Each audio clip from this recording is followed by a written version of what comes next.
Hello everyone, welcome back to Mehra classes. A very good morning. How are you? I just hope सभी अच्छे होंगे और इस ठंड में सबकी प्रिपरेशन बहुत अच्छी चल रही होगी. जैसा कि आप लोगों को पता है, हम MP सेट का जो है कंप्लीट प्रैक्टिस सेशन चल रहा था हमारा, है ना. कंप्लीट रिवीजन कर रहे थे हम. कंप्लीट रिवीजन तो ये उसका पार्ट 7 होने वाला है. हमने कंप्लीट रिवीजन के बीच में जो है MP सेट 2024, 26 एंड 2070 के पेपर करे थे. उसके बाद से भी हम कंप्लीट रिवीजन जो हमने कंटिन्यू करी है. तो चलिए, आप लोगों में से, हाँ मुझे याद आया, आपने ग्रुप में कहा था कि मैम OD एंड PD में थोड़े डाउट है ना. OD PD में उतना क्लैरिफिकेशन नहीं आ पा रहा है. तो आज का जो सेशन है उसमें मैंने सारे ही OD PD के क्वेश्चन डाले हैं, है ना. वैसे तो कंप्लीट प्रैक्टिस है, बट मैंने पर्टिकुलर आपने कहा था इसलिए एक टॉपिक को इस वाले लेक्चर में कवर कर लिया है. OD और PD के जितने PYQ मतलब इंस्पायर्ड क्वेश्चन है प्रैक्टिस के लिए, मैंने आज के लेक्चर में कंप्लीट OD PD को ही डाला है. कोशिश करेंगे कि अगर आपको किसी और में भी डाउट होगा तो हम और सेशन ले लेंगे. और आप एक बार, मैंने OD का थ्योरी रिवीजन सेशन लिया है ना. थ्योरी रिवीजन मैंने OD का करवाया है, 2 या 3 लेक्चर के समथिंग में पूरी ही थ्योरी मैंने रिवाइज करवाई है. तो आप एक बार उसको भी देख लीजिए, उसको अच्छे से देख लीजिए. अगर कोई नोट्स आपने नहीं नोट करे हैं, कुछ रिजल्ट आपने नहीं नोट करे हैं, तो वो नोट कर लीजिए, ठीक है. और उनको पढ़ लीजिए, अच्छे से याद कर लीजिए. उसके बाद कुछ OD के प्रैक्टिस टॉपिक वाइज लगा रखे हैं वो लगाइए, कुछ अलग से आप छांट के लगाइए, है ना. सेट के 2024 के, 2022 के और 2027 के क्वेश्चन, इनमें भले ही टॉपिक वाइज ना हो, बट OD के साथ OD के कंबाइंड क्वेश्चन आए होंगे, है ना. पेपर में तो लाइन से चलते हैं, तो OD के बाद OD के क्वेश्चन करिए. अगर आपको फिर भी कोई डाउट रह जाता है तो आप ग्रुप में पूछिए. पहले आप थ्योरी पूरी क्लियर कर लीजिए, है ना. उससे आपको क्या होगा, थ्योरी क्लियर होगी, टिप्स पे होगी, तो क्वेश्चन हो जाएंगे. क्वेश्चन को देखकर आइडिया लगना चाहिए कि इसमें करना क्या है. वो कब होगा, है ना. क्वेश्चन को देखकर पता चले, सॉल्यूशन नहीं, इसकी मेथड, एल्गोरिदम पता चल जाए कि किस एल्गोरिदम से मुझे इसे करना होगा. वो कब होगा, जब आपकी थियरी क्लियर हो, ठीक है. So let's start today's session. This is our first question. Without any delay पढ़िए आप लोग और पहचानिए. सबसे पहले आपको पहचानना है कि ये क्वेश्चन किसका है, कौन सी मेथड का है. हमें क्या निकालना है, पर्टिकुलर सॉल्यूशन निकालना है ऑफ दिस डिफरेंशियल इक्वेशन.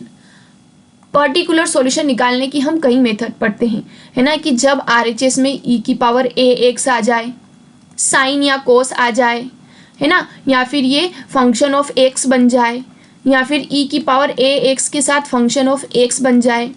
इन सब के साथ जब RHS में इस तरह की ट्रिग्नोमेट्रिक टर्म हो जो साइन और कोस से डिफरेंट हो, tan हो, tan x हो, sec हो, है ना, cot हो, cot x हो, तब हम कौन सी मेथड लगाते हैं, एक ऐसी मेथड जो स्पेशली इसी से बनी है PI निकालने के लिए, है ना. बिना कॉम्प्लीमेंट्री फंक्शन को सोल्व करे सीधे PI, मतलब कॉम्प्लीमेंट्री फंक्शन से सीधे PI निकालने की एक मेथड बनी है जब इस तरह के फंक्शन हो. क्या नाम है उस मेथड का, आपने जब हम ऑर्डिनरी डिफरेंशियल इक्वेशन पढ़ते हैं तब हमको जो मेथड पढ़ाई जाती है, उस मेथड में स्पेशली 1, 2, 3, 4 इन 4 फंक्शन से ही पहचान बताई जाती है. क्या है मेथड, आई होप आप सब समझ गए होंगे. Variation of parameter, variation of parameter, वो मेथड हमको करवाई जाती है स्पेशली इस तरह के फंक्शन के लिए. वेरिएशन ऑफ पैरामीटर, इसकी स्पेशलिटी क्या है, कॉम्प्लीमेंट्री फंक्शन से PI निकालना, है ना. PI अलग से नहीं, कॉम्प्लीमेंट्री फंक्शन से PI निकालने की मेथड है ये, कि कॉम्प्लीमेंट्री फंक्शन का यूज़ करके पर्टिकुलर इंटीग्रल कैसे निकाला जाए. तो सबसे पहले हम क्या करते हैं, मेथड एक बार बता देती हूँ. हमारा कॉम्प्लीमेंट्री फंक्शन होता है C1u और C2v, इस तरह का होता है. तो जो हमारा सॉल्यूशन बनता है ना, यहाँ PI बनता है, वो क्या बनता है, AU प्लस BV. तो ये U और V वही हैं जो कॉम्प्लीमेंट्री फंक्शन में है, इसीलिए कहते हैं कॉम्प्लीमेंट्री फंक्शन से PI निकालना. अब जो A और B है वो डिफरेंट है। तो ए का फॉर्मूला क्या है? वेरिएशन ऑफ पैरामीटर को पढ़ने से पहले हम एक मेथड पढ़ते हैं या एक प्रॉपर्टी पढ़ते हैं रॉन्स्कियन, जो कि हमें यहाँ निकालना बहुत ज़रूरी हो जाता है। u और v सॉल्यूशन है, तो u v u dash v dash इस डिटर्मिनेंट को सॉल्व करने पर हमें रॉन्स्कियन मिल जाता है। तब हम a निकालते हैं। a क्या करते हैं? माइनस टाइम इंटीग्रेशन, ये जो इक्वल में फंक्शन होता है, अगर हमारी डिफरेंशियल इक्वेशन इस तरह की होती है, इक्वल के फंक्शन को हम कैपिटल x से लिख लेते हैं। तो ये होता है x, लेकिन उसके साथ आएगा कौन? v। u नहीं आएगा, कौन आएगा? v अपॉन में रॉन्स्कियन। b क्या होता है? u x अपॉन में रॉन्स्कियन। ये पूरी मेथड होती है। और उसके बाद a और b की वैल्यू यहाँ पुट करके सॉल्यूशन निकाल लेते हैं CF प्लस PI। ये है वेरिएशन ऑफ पैरामीटर की मेथड, हमें यहाँ पर अप्लाई करनी है। तो चलिए यहाँ पर अप्लाई करके देखते हैं। यहाँ पर सबसे पहले जो हमारी इक्वेशन है उसकी ऑक्सिलरी इक्वेशन बनेगी m square plus 1 equal 0। M square as it is, plus का 1 माइनस 1, ये आएगा प्लस माइनस आयोटा। जब इमेजिनरी रूट मिलते हैं तो हमारा कॉम्प्लीमेंट्री फंक्शन में पीरियोडिक सॉल्यूशन आते हैं। C1 cos x, C2 sin x। ठीक है, ये दो आते हैं C1 cos x, C2 sin x, यानी कि C1u प्लस C2v। तो हमें हमारे u और v मिल गए हैं। u क्या है? हमारा cos x, v क्या है? हमारा sin x। तो सबसे पहले हम इनका निकालेंगे रॉन्स्कियन। कैसे निकालते हैं? u ऐसा ही, v ऐसा ही, u का derivative minus sine x, v का डेरिवेटिव cos x, दोनों का डिटर्मिनेंट सॉल्व करना है, cross multiply. cos square x minus एक साइन और साइन, साइन स्क्वायर और एक और माइनस रहेगा जो कि प्लस बन जाएगा साइन स्क्वायर x। तो cos square x plus sine square x 1 आ गया। रॉन्स्कियन आ गया है, u है, v है, x तो पता ही है हमको, कैपिटल x की वैल्यू क्या है? cos x, cosec x। हमें क्या निकालना है? a और b। तो नेक्स्ट स्लाइड में निकालते हैं। a क्या होता है? a में आता है माइनस, u के पास तो a लिखा होता है तो उसकी हेल्प करेगा v अपॉन में रॉन्स्कियन, यानी माइनस का, ठीक है, cosec x, v क्या है? sin x, और रॉन्स्कियन कितना हो जाएगा? 1। तो यहाँ से, और ये ऑब्वियसली dx तो रहेगा, इंटीग्रेशन है, माइनस टाइम कोसेक एक्स, ऐसा ही साइन क्या होता है? 1 अपॉन कोसेक एक्स, दोनों एक दूसरे से कैंसिल हो जाएंगे। तो यहाँ पे आ जाएगा a की वैल्यू आ जाएगी इंटीग्रेशन माइनस dx, 1 का इंटीग्रेशन x, तो a की वैल्यू आ गई माइनस x। ठीक है, आई होप आप लोगों को क्लियर हो गया होगा। a की वैल्यू आ जाएगी minus x।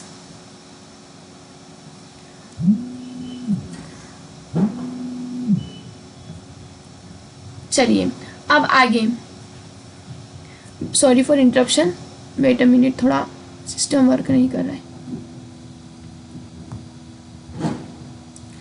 Where is my, okay okay, ठीक है। तो अब हमें निकालना है b कैसे निकालेंगे? माइनस टाइम x, ऐसा ही v की जगह किसको लिखेंगे? u को, वो है ना कैपिटल u और कैपिटल v है, ठीक है, मैंने स्मॉल लिख दिया इसके लिए आप कंफ्यूज ना हो, कैपिटल है। माइनस ऐसा ही x की वैल्यू कितनी है? कोसेक x, और u की वैल्यू कितनी है? कोस x, और रॉन्स्कियन की वैल्यू 1 और dx। तो minus as it is, cosec क्या होता है? 1 अपॉन साइन एक्स, ऊपर है कोस x और dx, cos upon sine, sorry अब यहाँ पर माइनस नहीं आएगा, माइनस सिर्फ एक बार आता है। ये हो जाएगा integration cot x dx। Cot का इंटीग्रेशन होता है log साइन x। तो ये हमारे b की वैल्यू है, ये a की वैल्यू है। तो हमारा pi जो बनेगा वो क्या बनने वाला था? au plus bv।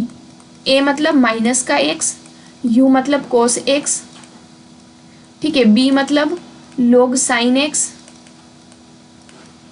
और v मतलब कोस x। थोड़ा एडजस्ट कर देते हैं, log साइन एक्स ऐसा ही, कोस एक्स को आगे लिख देते हैं, और ये नेगेटिव वाला एक्स कोस एक्स, 1 मिनट, यहाँ साइन एक्स आएगा, यहाँ भी साइन एक्स आएगा, माइनस एक्स कोस एक्स। ये हमारा रिक्वायर्ड आंसर है। देख लेते हैं पुरानी वाली स्लाइड में है क्या ये answer. Sine log sine x minus x cos x, option number C जो है करेक्ट आंसर है ना। Option number C correct answer है। इसका पीआई निकालने की एक ही मेथड होती है, उसका नाम है वेरिएशन ऑफ पैरामीटर मेथड। क्या होती है मेथड मैंने आपको बता दी है। CF से पीआई निकालने की एक मेथड होती है जिसे वेरिएशन ऑफ पैरामीटर मेथड कहा जाता है। ओके, और सॉल्यूशन कैसे करना है। CF के जो U और V हैं उससे ये दो फॉर्मूले याद रखने हैं। फॉर्मूले में आपको ध्यान रखना है A U के पास में बैठा है तो वो मदद किससे लेगा, V से। B V के पास में बैठा है तो वो मदद किससे लेगा, U से। इस तरीके से देखिएगा, रॉन्स्कियन दोनों के डिवाइड में आना है, x आना है, और पहला वाला जो है वो अपने साथ नेगेटिव साइन रखता है। ये इस तरह की मेथड है, आपको याद रखनी है। Move to the next question. Option number C इसका करेक्ट आंसर है। आई होप आप लोगों को आ गया होगा समझ में। अगर फिर भी डाउट रह जाते हैं तो आप ग्रुप में पूछ सकते हैं। Okay, here is our next question. ये अब पार्शियल डिफरेंशियल इक्वेशन से है ना। ओडी और पीडी को मैंने कंबाइन करा है ताकि आपको दोनों में ही जो डाउट्स है वो क्लियर हो जाए, और ये सारे PYQ ही हैं तो आपको आइडिया भी हो जाएगा कि किस तरह के क्वेश्चन आ रहे हैं। चलिए क्वेश्चन रीड करते हैं। 1 + x² ux 1 - x² uyy 2uxy। ये जो इक्वेशन दी है कैसी है, elliptic, hyperbolic, parabolic in this region या पैराबोलिक इन दिस रीजन। तो देखिए इस जब भी हमसे इलिप्टिक, हाइपरबोलिक, पैराबोलिक, तो हम यानी कि हमसे क्या पूछा जा रहा है, क्लासिफिकेशन पूछा जा रहा है। Classification of PDE। इसके लिए हमको 3 चीजें निकालनी होती है, S R T। S होता है UXX या UYY का कोफिशिएंट जो कि 2 है। R होता है UXX का कोफिशिएंट, और T होता है UYY का कोफिशिएंट। फिर हम इससे जो इक्वेशन बनती है क्वाड्रेटिक इक्वेशन, इसका हम डिस्क्रिमिनेंट निकालते हैं, S² - 4RT। और इस डिस्क्रिमिनेंट पे डिपेंड करता है इलिप्टिक होगा, हाइपरबोलिक होगा या पैराबोलिक। अगर ये डिस्क्रिमिनेंट ग्रेटर देन 0 आता है तो हाइपरबोलिक, लेस देन 0 आता है तो इलिप्टिक, और इक्वल टू 0 आता है तो पैराबोलिक।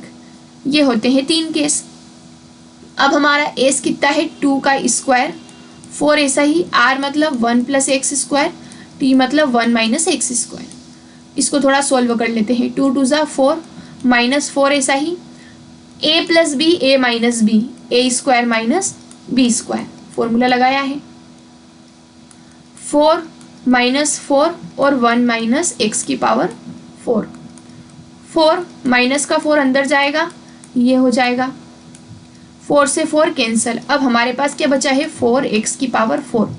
देखिए 4 हमेशा ग्रेटर देन 0 होगा, और x चाहे पॉजिटिव हो नेगेटिव हो उसकी पावर इवन नंबर है ना।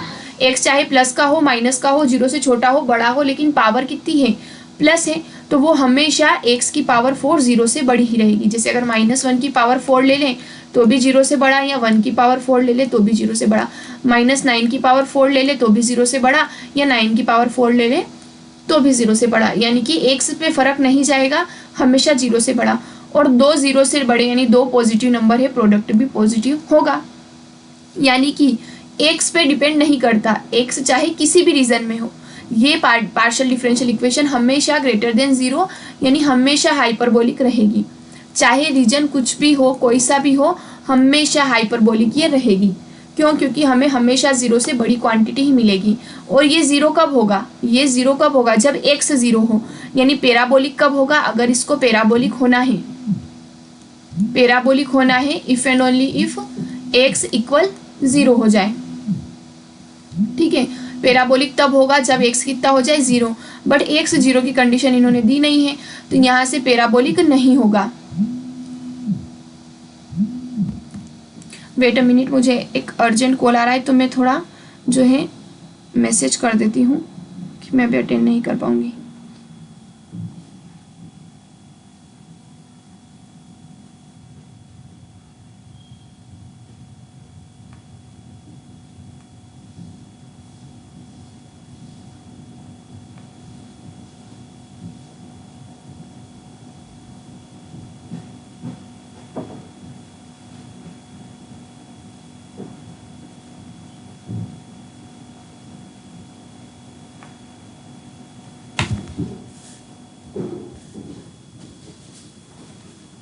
ठीक है, तो आप लोग sorry for the interruption, I hope आप लोग समझ गए होंगे कि ये जो है हाइपरबोलिक होगा क्योंकि हमेशा ये क्वांटिटी ग्रेटर देन जीरो होगी। ये क्वांटिटी पैराबोलिक यानी जीरो कब होगी, अगर एक्स जीरो हो, उसके अलावा कोई और केस नहीं है। यहाँ इन्होंने एक्स का जीरो होना दिया नहीं है, इसलिए option number B correct answer आएगा। आई होप आपको क्लासिफिकेशन अच्छे से समझ में आ गया होगा। Move to the next question. अगला क्वेश्चन है singular solution of the equation. देखिए सिंगुलर सॉल्यूशन क्या होता है, आई होप आपको पता होगा, नहीं पता है तो मैं बता देती हूँ, है ना, आगे पीछे का बताना मेरा काम है। देखिए दो तरह के सॉल्यूशन पर हम पढ़ते हैं, एक होता है जनरल सॉल्यूशन, है ना, एक होता है जनरल सॉल्यूशन जो हमारा इस तरह का निकलता है C1, है ना, C2 इसमें कुछ हो जाते हैं, इसको बोलते हैं जनरल सॉल्यूशन, जिसमें C1 C2 C3 मतलब और भी हो सकते हैं आर्बिटरी कांस्टेंट, है ना, आर्बिटरी कांस्टेंट जिसमें रह जाए, आर्बिटरी कांस्टेंट जिसमें रह जाए वो जनरल सॉल्यूशन। जैसे कभी कभी आता है ना C1 e की पावर x, C2 e की पावर -x, तो इसमें आर्बिटरी कांस्टेंट रह जाते हैं तो इसे जनरल सॉल्यूशन कहते हैं। अगर मैं आर्बिटरी कांस्टेंट को कोई पर्टिकुलर वैल्यू दे दूं, है ना, या फिर जो हमारी कंडीशन हुआ करती है y ऑफ 0 बराबर 0, है ना, इनसे जो क्या होते हैं कि अगर ये आर्बिटरी कांस्टेंट हट जाते हैं या फिर इनको पर्टिकुलर वैल्यू मिल जाती है, तब हमारा निकल के आता है पर्टिकुलर सॉल्यूशन, है ना, तब क्या निकल के आता है पर्टिकुलर सॉल्यूशन। जनरल सॉल्यूशन ऐसा सॉल्यूशन जिसमें आर्बिटरी कांस्टेंट हो, पर्टिकुलर सॉल्यूशन ऐसा सॉल्यूशन जिसमें हम आर्बिटरी कांस्टेंट को पर्टिकुलर वैल्यू दे दें। ये दो तरह के सॉल्यूशन।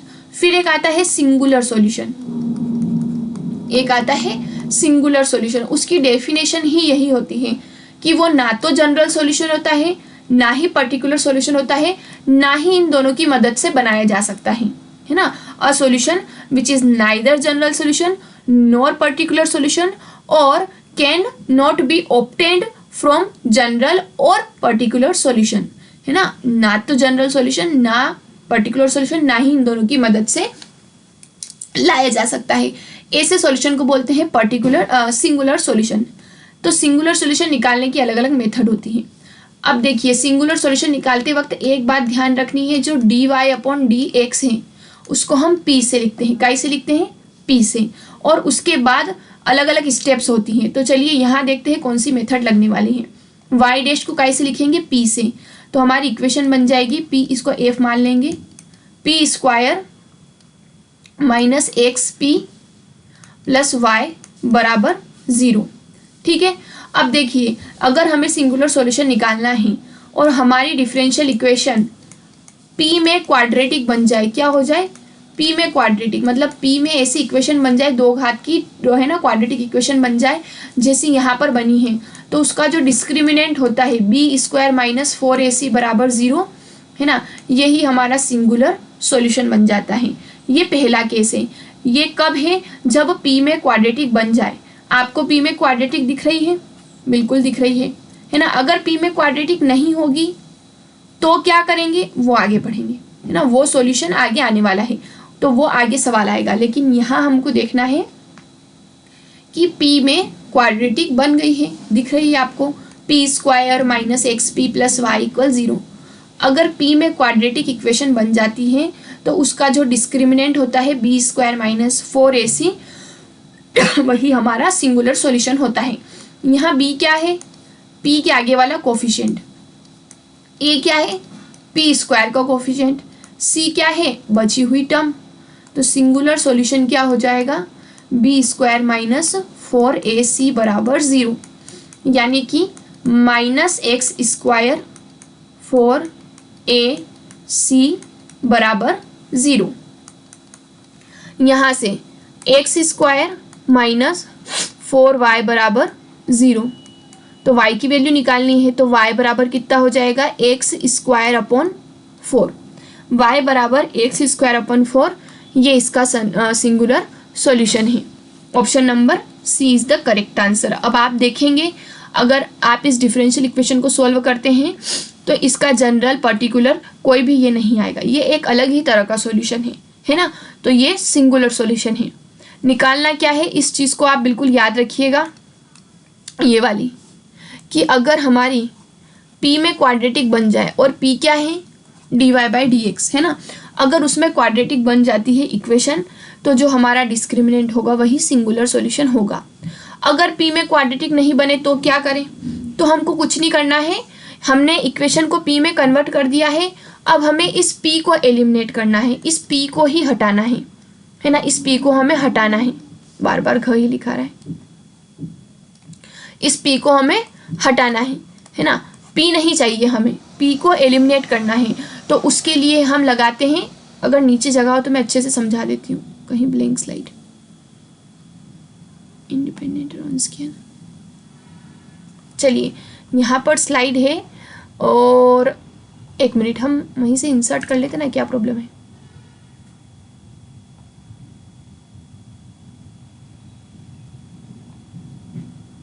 एक मिनट, हम जहाँ पढ़ रहे हैं वहाँ से एक, कहाँ है हम, यहाँ, तो यहाँ एक स्लाइड हम इंसर्ट कर लेते हैं, नई वाली। ओके, काफ़ी अच्छी स्लाइड आई है।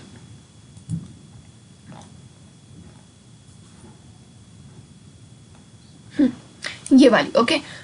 तो अब हम यहाँ पर मैं आपको बता देती हूँ किस किस टाइप के हैं हम पढ़ रहे हैं। ये कलर तो अच्छा नहीं है, वाइट कलर अच्छा रहेगा, ठीक है। हम देख रहे हैं सिंगुलर सॉल्यूशन। क्या देख रहे हैं, सिंगुलर सॉल्यूशन। देखिए सिंगुलर सॉल्यूशन की डेफिनेशन, जो ना तो पर्टिकुलर सॉल्यूशन हो, ना जनरल सॉल्यूशन हो, ना ही इन दोनों से ऑब्टेन किया जा सके। तो दो तरह के केस रहेंगे हमारे पास।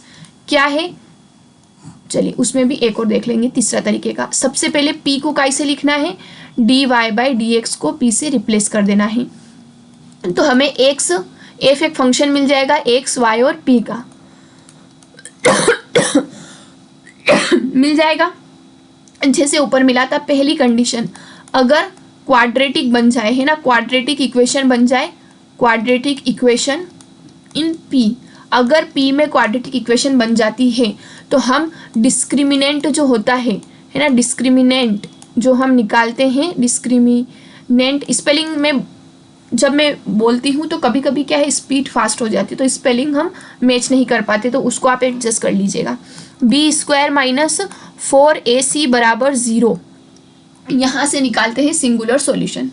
अगर सेकेंड केस है कि p में क्वाड्रेटिक ना बने, फंक्शन क्या हो, x y p का हो जाए, तब हम क्या करेंगे, दो ही कंडीशन है, तब हम क्या करेंगे, हमें एलिमिनेट करना है ना, we have to eliminate p from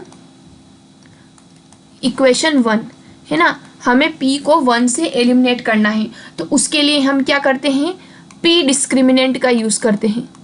p discriminant मतलब ये जो f है, इसका पार्शियल डेरिवेटिव करेंगे p के रिस्पेक्ट में, उसको 0 के बराबर रख देंगे। इससे क्या होगा, देखिए p क्या होगा, ऑब्वियसली बात है, डिफरेंशियल इक्वेशन है, तो या तो p होगा एक बार, या फिर p की हायर पावर होगी। अगर p एक बार है तो एक बार डिफरेंशिएशन करने से हो जाएगा एलिमिनेट। अगर p की हायर पावर है, मतलब जैसे y' का स्क्वायर है, तो इससे क्या होगा, p के रिस्पेक्ट में डिफरेंशिएशन करेंगे तो हमें p कम मिलेगा, p की कम पावर मिलेगी, फिर p की वैल्यू निकाल के इसमें रख देंगे, तो यहाँ से p एलिमिनेट हो जाएगा। ये दो केस होते हैं। इस तरह का क्वेश्चन हमने कर लिया है, इस तरह का जस्ट आने वाला है ना, आने वाला है इस तरह का क्वेश्चन, मैंने स्लाइड में ऐड किया है। तो ये है सिंगुलर सॉल्यूशन की पूरी थ्योरी। आई होप आप लोग समझ गए होंगे। एक सी डिस्क्रिमिनेंट वाला भी केस होता है, बट वो पी से ही हो जाता है ना, उस पर आपको वरी करने की जरूरत नहीं है, पी जैसा ही होता है। तो सिंगुलर सॉल्यूशन निकालने के दो तरीके हैं, और एक स्पेशल टाइप की इक्वेशन होती है जिसको हम बोलते हैं क्लेरोट इक्वेशन, क्लेरोट्स इक्वेशन, है ना। क्लेरोट्स इक्वेशन होती है इस तरह की, है ना, इक्वेशन कुछ इस तरह की होती है, y बराबर x p plus F P, P x plus, हाँ, यानी कि y बराबर एक्स पी पास में होता है और एक कोई भी p का फंक्शन होता है, इसको क्लेरोट इक्वेशन बोलते हैं, है ना। और इसका जो सॉल्यूशन होता है वो डायरेक्ट आता है p की जगह c रख देना, तो इसका जो सॉल्यूशन बनता है वो बनता है सी एक्स प्लस एफ सी, ये इसका डायरेक्ट सॉल्यूशन बनता है। इसे क्लेरोट्स इक्वेशन बोलते हैं, क्लेरोट्स इक्वेशन, क्लेरार्ट्स या क्लेरोट्स इक्वेशन इसको बोला जाता है।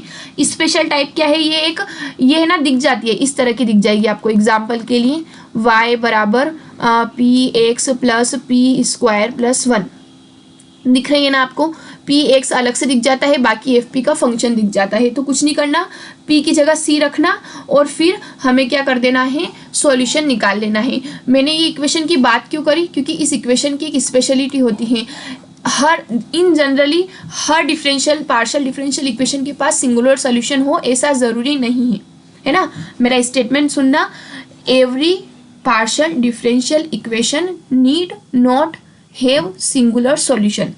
हर एक इक्वेशन के पास सिंगुलर सॉल्यूशन हो ऐसा कतई ज़रूरी नहीं है कि वो लीनियर हो, नॉन लीनियर हो, तो उसके पास सिंगुलर सॉल्यूशन हम निकाल ही ले ऐसा ज़रूरी नहीं है। तो फिर ऐसी कौन सी इक्वेशन है जिसके पास सिंगुलर सॉल्यूशन होगा, वो है क्लेरार्ट इक्वेशन।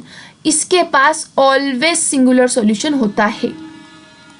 क्लेरोट इक्वेशन एकमात्र ऐसी इक्वेशन है जिसके पास हमेशा सिंगुलर सॉल्यूशन एग्जिस्ट करेगा, बाकी के पास नहीं हो हमें फर्क नहीं पड़ता, हमें चेक करना पड़ता है, लेकिन क्लेरोट्स के पास हमेशा सिंगुलर सॉल्यूशन होता है ना, ऑलवेज। सो यहाँ पर मैंने आपको थोड़ी थ्योरी बता दी। आई होप अब आपकी सिंगुलर सॉल्यूशन और क्लेरार्ट इक्वेशन को लेके कॉन्सेप्ट क्लियर हो गए हों, है ना। किस तरह का निकालना है वो भी मैंने बता दिया है। और याद रखिएगा, क्लेरोट्स इक्वेशन ऐसी इक्वेशन है जो हमेशा सिंगुलर सॉल्यूशन कंटेन करती है। इन जनरल कोई भी इक्वेशन से कहे कि क्या हर इक्वेशन सिंगुलर सॉल्यूशन रखेगी, नहीं, ज़रूरी नहीं है, है ना, वो डिपेंड करता है। तो आई होप आपको समझ में आ गया होगा, मैंने क्वेश्चन के बिहाइंड थ्योरी बता दी है। Wait a minute, okay, move to the next question. ये रहा नेक्स्ट क्वेश्चन, आप पढ़िए, इसको सॉल्व करने की कोशिश करिए।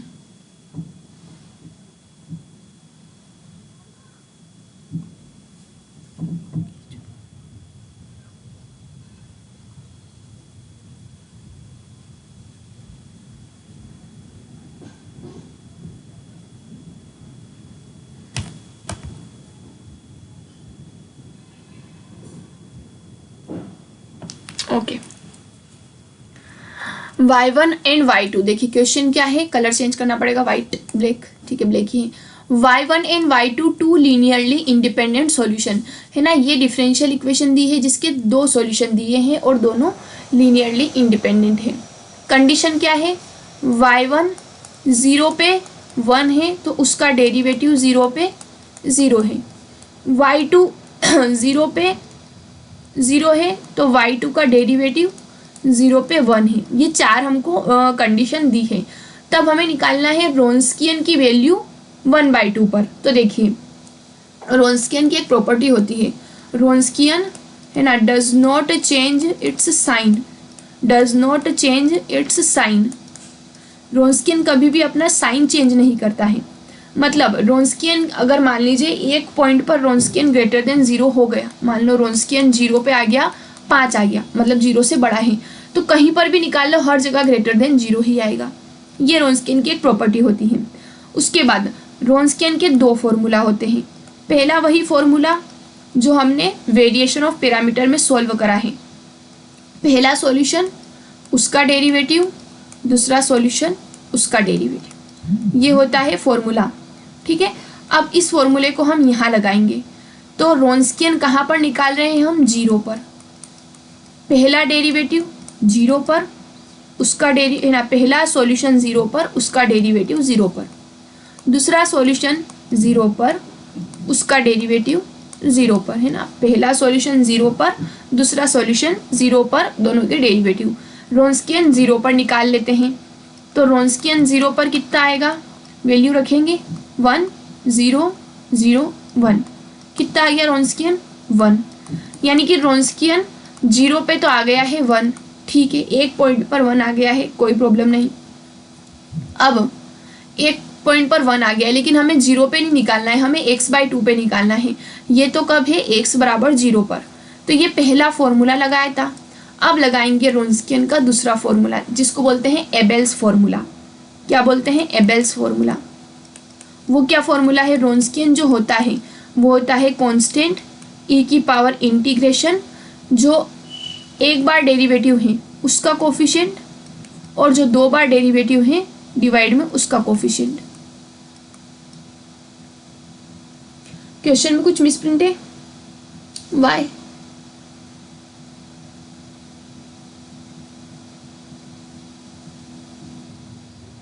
कुछ तो मिसप्रिंट सी लग रही है मुझे।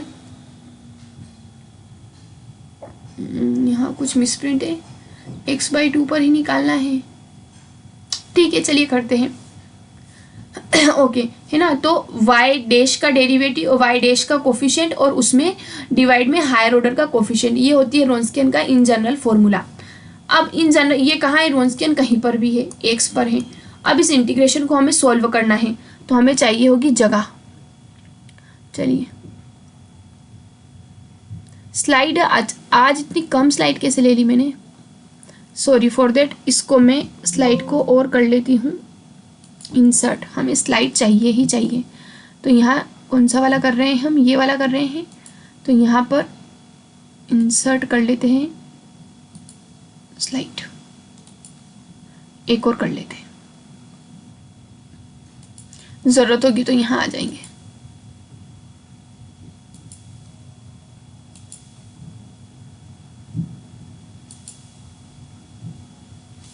वो वर्क क्यों नहीं कर रहा, चलिए। तो अब हम यहाँ पर रोन्सकियन का आगे वाला सवाल करने वाले हैं। देखिए, रोन्सकियन की वैल्यू अगर x पर निकालनी है तो वो होता है कांस्टेंट e की पावर इंटीग्रेशन, है ना, y डैश का डेरिवेटिव और y डैश का कोफिशिएंट और उसके हायर ऑर्डर का कोफिशिएंट, ये होता है। इस इंटीग्रल को सॉल्व करना है हमें, तो मैं क्या करूँगी, ये जो इंटीग्रेशन है x1 minus x square dx, इसको अलग से कर लूँगी। माइनस को भी चलिए हटाई देती हूँ, इसको i मान लेते हैं। हम क्या करेंगे, 1 माइनस एक्स स्क्वायर को t रखेंगे, तो माइनस का 2x dx बराबर कितना आ जाएगा, dt। तो अगर x dx की वैल्यू देखें तो वो हो जाएगी dt/2। आई होप आपको ये आ जाएगा। तो i हमारा क्या बन जाएगा, माइनस का 1/2 इंटीग्रेशन 1/t dt। ठीक है, कुछ गलत तो नहीं किया मैंने, बिल्कुल सही करा है। तो यहाँ से माइनस का 1/2 ऐसा ही log t आ जाएगा, यानी माइनस का 1/2 log 1 माइनस एक्स स्क्वायर। अब देखिए ये माइनस को छोड़ के वैल्यू आई है, c की पावर 1 माइनस का 1/2 log 1 माइनस एक्स स्क्वायर, बस ये आया है वैल्यू, है ना। ये मैंने साइड में इसको सॉल्व कर दिया है। आई होप आप लोगों को आ गया होगा समझ में। ये तो हम करते हैं, तो c e की पावर 1/2 तो है ही सही, 1/2 log 1 माइनस एक्स स्क्वायर। तो इस 1/2 का क्या करूँ मैं, इसको ऐसा कर देती हूँ, 1/2 को लगा देती हूँ रूट, यहाँ से क्या हो जाएगा c 1 माइनस एक्स स्क्वायर। और ये किसकी है, रोन्सकियन की वैल्यू किसी भी x पर हमें अभी पीछे पता चला है कि रोन्सकियन की वैल्यू 0 पे कितनी है, 1। तो मैं x की जगह 0 रख देती हूँ यहाँ पर, तो ये आ जाएगा 1 बराबर c रूट 1 माइनस 0, यानी c की वैल्यू भी कितनी आ गई है, 1। c की वैल्यू 1 आ गई है, वो वैल्यू हम रख देते हैं यहाँ पे, ठीक है, वो वैल्यू हम रख देते हैं यहाँ पे। तो रोन्सकियन की वैल्यू आ जाएगी रूट 1 माइनस एक्स स्क्वायर, बिल्कुल आ जाएगी। रोन्सकियन की वैल्यू आ जाएगी रूट 1 माइनस एक्स स्क्वायर। हमें कहाँ पर निकालनी है, 1/2 पर। तो x की जगह रखेंगे 1/2 रूट 1 माइनस 1/2 का स्क्वायर, रूट 1 माइनस 1/4, तो रूट 4 1 जा 4, 3/√4।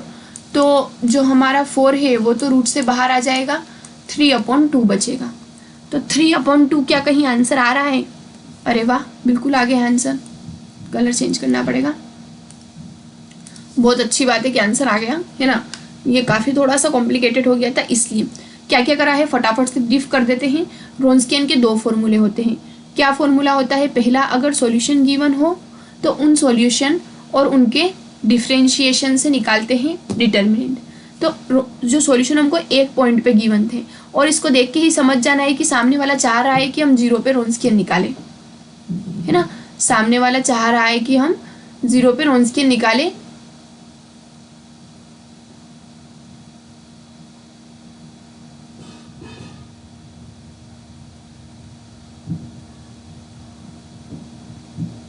ठीक है, और हम यहाँ से क्या करेंगे, रोन्सकियन निकालेंगे 0 पर। 0 पर हमारा रोन्सकियन कितना आया, 1 आया। 0 पर रोन्सकियन कितना आया, 1 आया। अब हमारे पास एबल्स फॉर्मूला होता है इन जनरल, वो ये होता है कि अगर किसी डिफरेंशियल इक्वेशन से रोन्सकियन निकालना हो, ये तो हमने सॉल्यूशन से निकाला है, अगर किसी डिफरेंशियल इक्वेशन से रोन्सकियन निकालना हो तो ये फॉर्मूला होता है। फॉर्मूले में देखिए ये जो होता है ये कुछ इस तरीके का होता है, a1 y double dash a0 y dash plus b बराबर 0, b कुछ भी, तो ये होता है e की पावर a0 अपॉन a1 और इंटीग्रेशन यहाँ होता है c, है ना। a0 मतलब y डैश का कोफिशिएंट और बटे में y1 का कोफिशिएंट, है ना। c e की पावर इंटीग्रेशन a0 और a1 होता है, तो मैंने a0 a1 यहाँ पर रख दिए। इसके बाद हमने इसको पीछे फर्दर सॉल्व कर लिया है और वैल्यूज हमने पुट कर दी है, तो हमें हमारा डिजायर आंसर मिल गया है। आई होप आपको समझ में आ गया होगा, और थोड़े लेंदी क्वेश्चन है बट कॉन्सेप्ट को समझना है आपको कि कैसे क्या करना है ना। Move to the next question. ये रहा नेक्स्ट क्वेश्चन। क्या है next question, which of the following is true, सही बात क्या है वो बतानी है। तो चलिए ढूंढते हैं सही बात क्या है, सही बात बतानी है तो ढूंढते हैं सही बात क्या है। Both the wave equation and Laplace equation are hyperbolic. Hyperbolic, elliptic, parabolic, तो पहले ये वही वाला जो इतनी देर से चल रहा है, S square minus 4RT greater than 0 तो हाइपरबोलिक, ठीक है, लेस देन 0 तो इलिप्टिक और बराबर 0 तो पैराबोलिक। अब हमें क्या निकालना है, हमें निकालना है हीट वेव लाप्लास की बात हो रही है, तो लाप्लास जो होती है, लाप्लास इक्वेशन होती है यू एक्स एक्स का स्क्वायर यू वाई वाई का स्क्वायर बराबर 0। फिर आती है हीट इक्वेशन। हीट इक्वेशन क्या होती है, यू एक्स एक्स का स्क्वायर प्लस, प्लस नहीं होता है, 1/c u t, यही होती है, ऑफ कोर्स यही होती है। और फिर आती है वेव इक्वेशन। वेव इक्वेशन होती है यू एक्स एक्स का square plus 1/c u t t का square. U t T square नहीं होता है, वेट अ मिनट, मेरे बार बार कॉल क्यों आ रहा है, जस्ट वेट अ मिनट, है ना। अब आपको क्या करना है, एस स्क्वायर माइनस 4RT पहचानना है और उसके बाद आपको डिस्क्रिमिनेंट रख के देखना है कि क्या आ रहा है। अगर वो ग्रेटर देन 0 है तो हाइपरबोलिक होगी, लेस देन 0 है तो इलिप्टिक होगी और इक्वल्स टू 0 है तो पैराबोलिक होगी, ठीक है। तो जो हमारी इक्वेशन है heat equation you x square बिल्कुल सही है, और ठीक है सारी ही इक्वेशन मैंने आपको सही बताई है। थोड़ा सा मुझे कन्फ्यूजन था वो मैंने क्लियर कर लिया है। अब देखिए ये मैंने जो 1/c लिखा है, इसको बहुत जगह 1/c के square a square 1/c square इस अलग अलग तरीके से कॉन्स्टेंट से इसको डिनोट किया जाता है। तो हम क्या करते हैं, इसको पूरा ही एक कॉन्स्टेंट ले लेते हैं, के ए स्क्वायर ले लेते हैं, चलिए ए स्क्वायर या फिर ए ले लेते हैं। कॉन्स्टेंट को अलग अलग, जब मैं ग्रेजुएशन में थी मैंने ये भी पढ़ा था, ये भी पढ़ा था और ये भी, पोस्ट ग्रेजुएशन में मैंने तीनों पढ़े और फिर बाद में आके मैंने ये भी पढ़ा है नेट सेट में, तो वो कॉन्स्टेंट है ना, वो कॉन्स्टेंट क्वेश्चन में गिवन होता है। तो सबसे पहले अगर हम लैप्लास को देखें, अगर हम लैप्लास को देखें तो यहाँ पर एस स्क्वायर माइनस 4RT देखिए, एस क्या कहीं दिख रहा है आपको, नहीं, 4 ऐसा ही, आर मतलब इसका कोफिशिएंट और टी मतलब इसका कोफिशिएंट, तो वो कितना आया है -4, हमेशा ग्रेटर देन 0 रहेगा। मतलब लाप्लास इक्वेशन तो कैसी होती है, इलिप्टिक होती है। कैसी होती है, इलिप्टिक। तो Laplace equation are hyperbolic, both equation are elliptic, Laplace equation are elliptic, हाँ ये तो सही है ना। और लाप्लास इक्वेशन इज हाइपरबोलिक, ये गलत, ये बोथ मैंने काट दिया है, अभी नहीं काटना चाहिए क्योंकि हमने अभी इसको देखा नहीं है ना। तो हमारे 2 ऑप्शन बचते हैं, बी या सी। हमें अभी किसे देखना है, वेव इक्वेशन को, ये रही वेव इक्वेशन। तो वेव इक्वेशन के लिए एस स्क्वायर माइनस 4RT निकाल कर देखते हैं। एस मतलब यू एक्स वाई का कोफिशिएंट है ही नहीं, 4 ऐसा ही, आर इसके आगे 1 दिख ही रहा है आपको, और टी क्या है, टी ये वाला कोफिशिएंट, बट इसको उधर ले जाना पड़ेगा यानी माइनस ए स्क्वायर।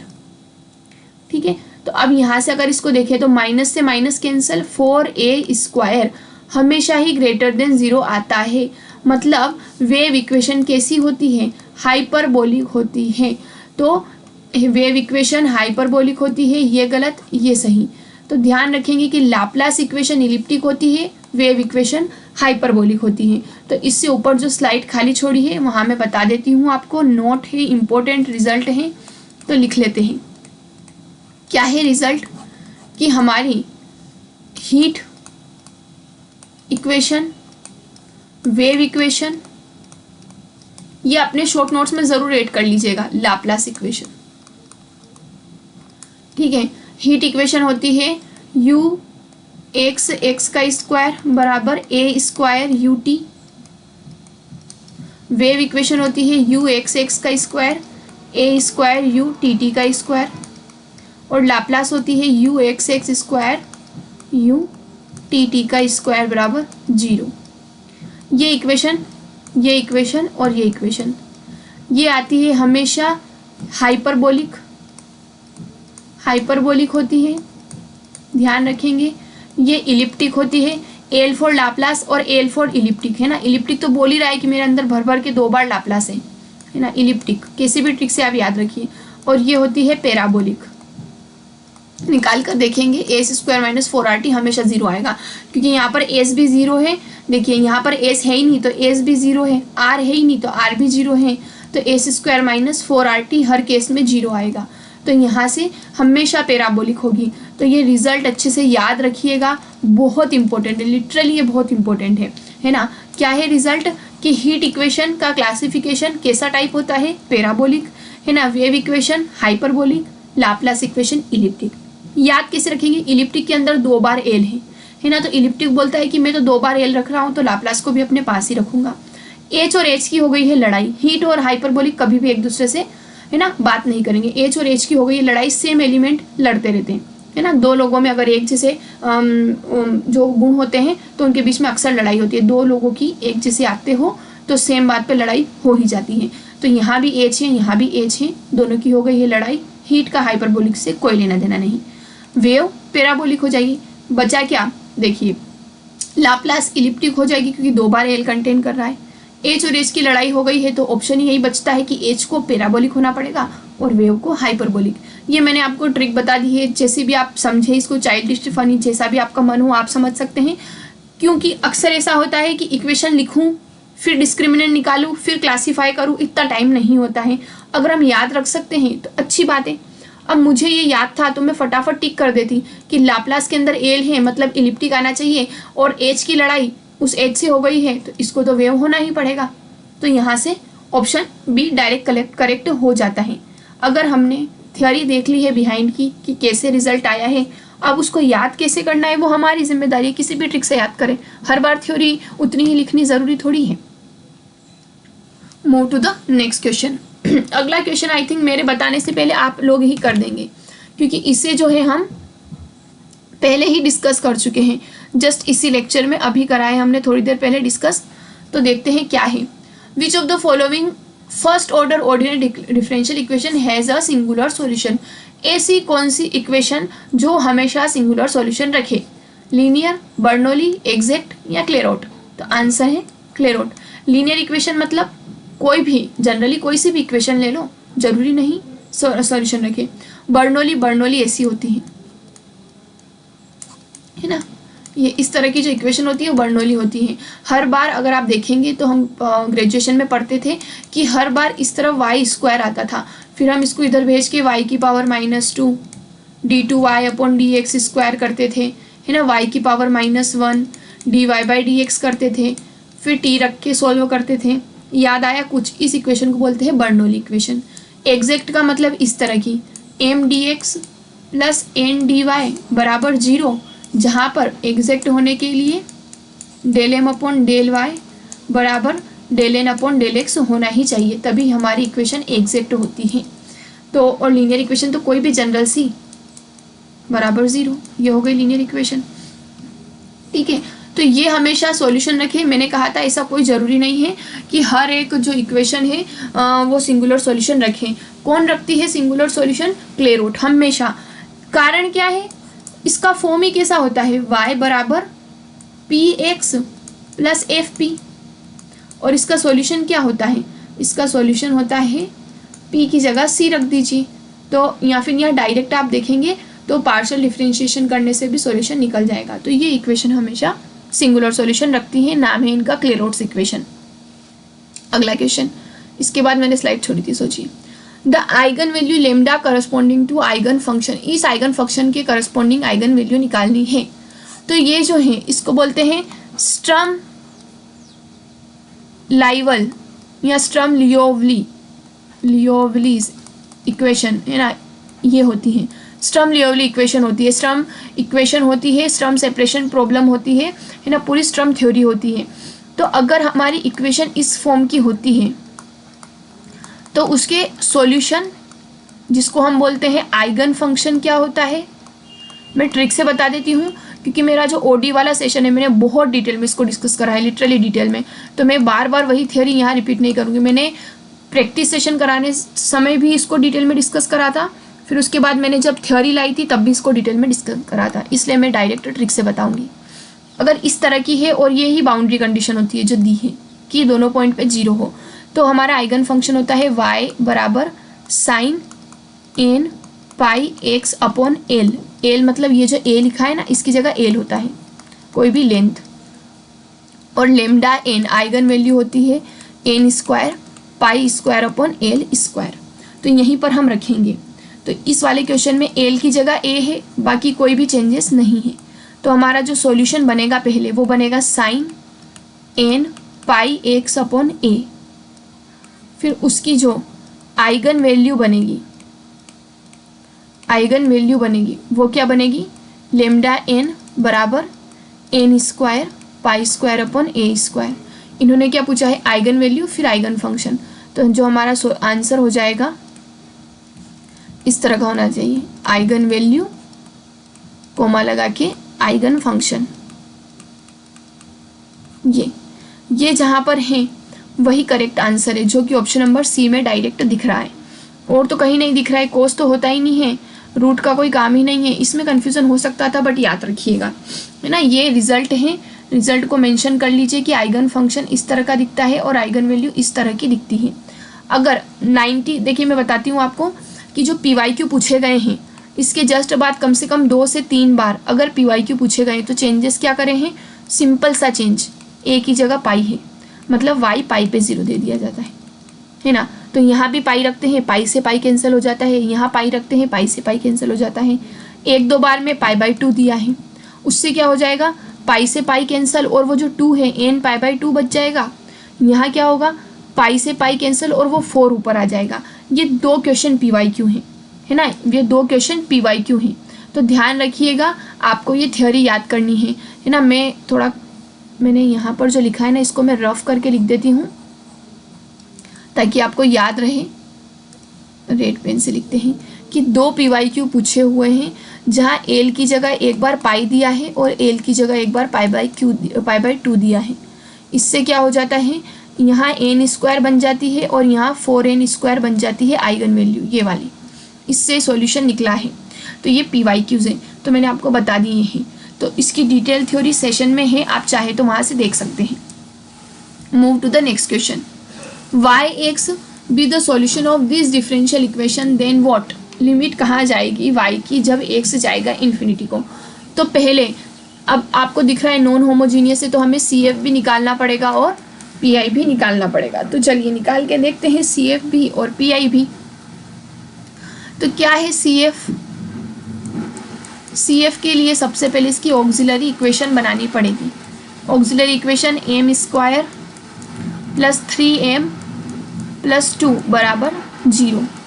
फैक्टराइजेशन करेंगे m प्लस 3 m प्लस 2 और m प्लस 1 बन जाएगा, है ना। बाकी हम ये फैक्टराइजेशन तो कर सकते हैं, तो एम की 2 आइगन वैल्यू आएगी, -2 और -1।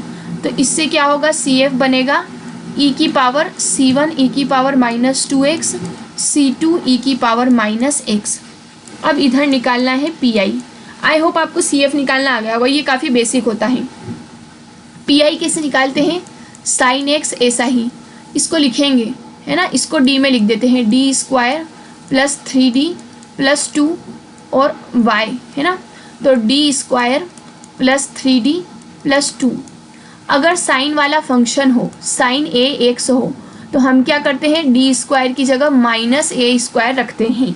यहाँ a दिख रहा है क्या, नहीं दिख रहा है, वो कितना है 1, तो D² की जगह लिखेंगे -1।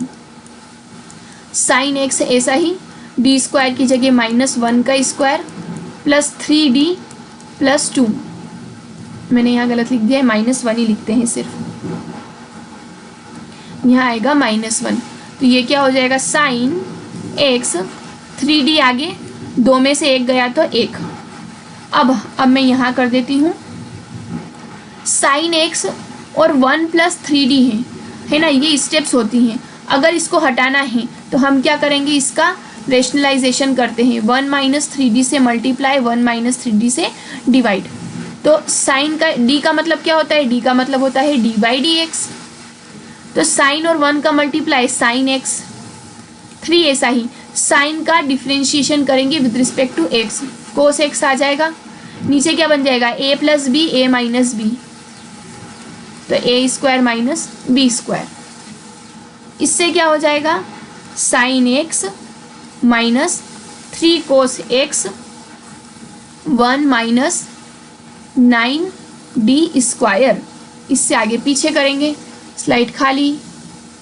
देखिए ये वाला जो है यहाँ कर लेते हैं, सॉल्यूशन निकाल रहे हैं हम PI का, है ना, उसका सॉल्यूशन एक काम करते हैं, स्लाइड इंसर्ट ही करते हैं, वरना फिर आप लोग कंफ्यूज हो जाएंगे।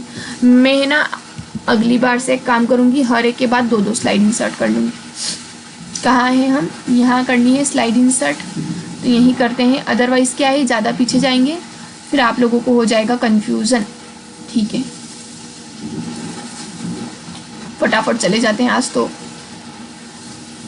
यही है ना। तो ब्लैक कलर से नहीं, रेड से नहीं, वाइट से लिखेंगे। तो हम निकाल रहे थे PI, क्या आया था हमारे पास, sin x - 3 cos x और डिवाइड में हमारे पास है 1 - 9d²। अब इस d² की जगह रखेंगे -1, है ना, d² क्या होता है, -a²। तो ये हो जाएगा sin x - 3 cos x 1 - 9 और -1। तो ये हो जाएगा sin x -3 cos x 9 और 1 10। तो PI आ गया, CF पीछे आ गया है, तो पूरा सॉल्यूशन क्या बनेगा, CF + PI क्या है, C1 e की पावर -2x, C2 e की पावर -x, 1/10 बाहर, sin x -3 cos x। ये कंप्लीट सॉल्यूशन बना है। हमसे सॉल्यूशन नहीं पूछा है, हमसे क्या पूछा है, जब x इन्फिनिटी को जाए तो y कहाँ जाएगा। तो देखिए अगर x इन्फिनिटी को जाएगा, x टेंडिंग टू इन्फिनिटी, तो ध्यान रखेंगे कि e की पावर -x हमेशा 0 को जाता है ना।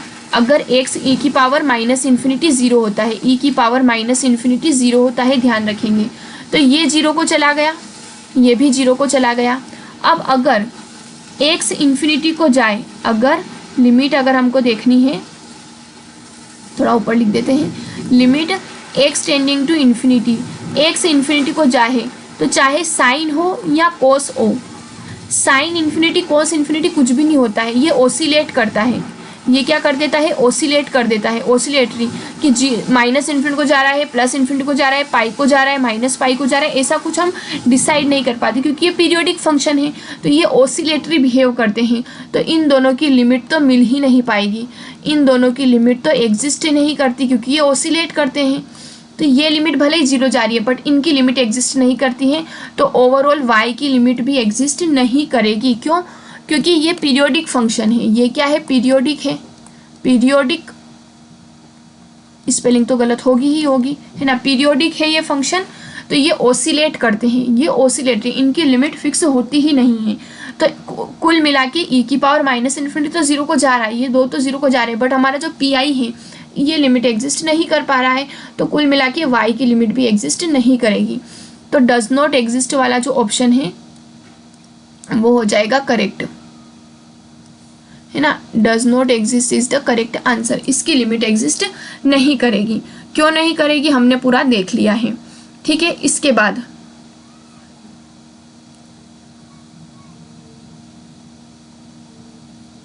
चलिए, अभी तो काफ़ी क्वेश्चंस मैंने रखे हैं, तो एक काम करते हैं, आज के सेशन के लिए इतना ही, है ना।